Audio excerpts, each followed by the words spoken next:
আজকে আমি বানাবো সয়াবিনের দো পেঁয়াজা। তার জন্য আমি নিয়েছি পেঁয়াজ। একটা পেঁয়াজকে আমি 4 টুকরো করে কেটে নিয়েছি এবং পাপড়িগুলো ছাড়িয়ে নিয়েছি। এখানে নিয়েছি আদা, রসুন, পেঁয়াজ বাটা, জিরা, কাঁচা লঙ্কা,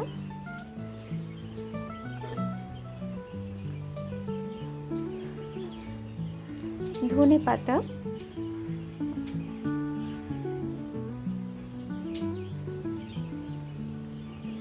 টমেটো কুচি এবং গরম মশলা।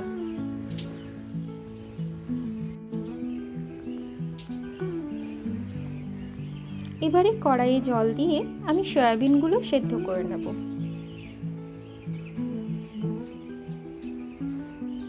আমার সয়াবিনগুলো সফট হয়ে গেছে। এবারে আমি জলটা ভালো করে ছাড়িয়ে নেব। এখানে দিয়ে দিলাম হলুদ গুঁড়ো, লবণ এবং যে আমি পেস্ট করে রেখেছিলাম সেই পেস্টটা, বেসন এবং ভালো মতো মেখে নেব। কড়াইয়ে দিয়ে দিলাম সর্ষের তেল এবং সয়াবিনগুলো আমি ভেজে নেব। খুব বেশি ভাজতে হবে না, হালকা করে ভাজতে হবে যাতে কাঁচা গন্ধটা চলে যায়। সয়াবিনগুলো ভাজা হয়ে গেছে। এবারে আমি পেঁয়াজটা ভেজে নেব।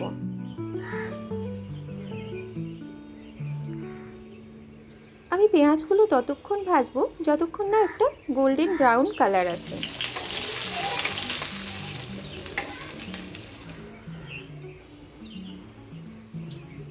এবারে ফ্রাই প্যানে আমি আরেকটু তেল দিয়ে দিলাম। এর মধ্যে দিয়ে দিলাম গরম মশলা, শুকনো লঙ্কা এবং দিয়ে দিলাম মিক্সড পেস্ট।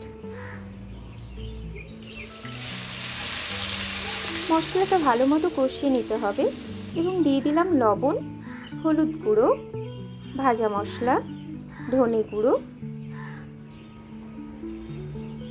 অল্প একটু পরিমাণ চিনি দিয়ে দিলাম, এর ফলে টেস্টটা ব্যালেন্স হবে। দিয়ে দিলাম টমেটো কুচি এবং জল। মশলাটা আরেকটু ভালো করে কষিয়ে নিয়ে সয়াবিনগুলো দিয়ে দিলাম। সয়াবিনগুলো ভালো মতো মশলার সাথে কষিয়ে নিতে হবে যাতে মশলাগুলো সয়াবিনের গায়ে ভালো মতো লেগে যায়। এবারে আমি দিয়ে দিলাম পরিমাণ মতো জল এবং ভেজে রাখা পেঁয়াজ, জিরা, কাঁচা লঙ্কা এবং ঢাকা দিয়ে আমি কিছুক্ষণ কুক করে নেব। উপর থেকে দিয়ে দিলাম ধনে পাতা। আমি জলের পরিমাণটা একটু কম দিয়েছি, আমি একটু শুকনো শুকনো রাখবো। আপনারা চাইলে জল বেশিও দিতে পারেন। আমার রেসিপিটি একেবারে তৈরি হয়ে গেছে। এটি খেতে যেমন অসাধারণ, গুণেও ভরপুর। এই প্রোটিন এবং ফাইবার প্রচুর পরিমাণে থাকে, অ্যান্টিঅক্সিডেন্টও থাকে এবং কোলেস্টেরল ফ্রি। গরম ভাত, রুটি, পরোটা সব কিছুর সাথে এই রেসিপিটি অসাধারণ লাগে খেতে। আপনারা অবশ্যই বাড়িতে একবার ট্রাই করে দেখবেন।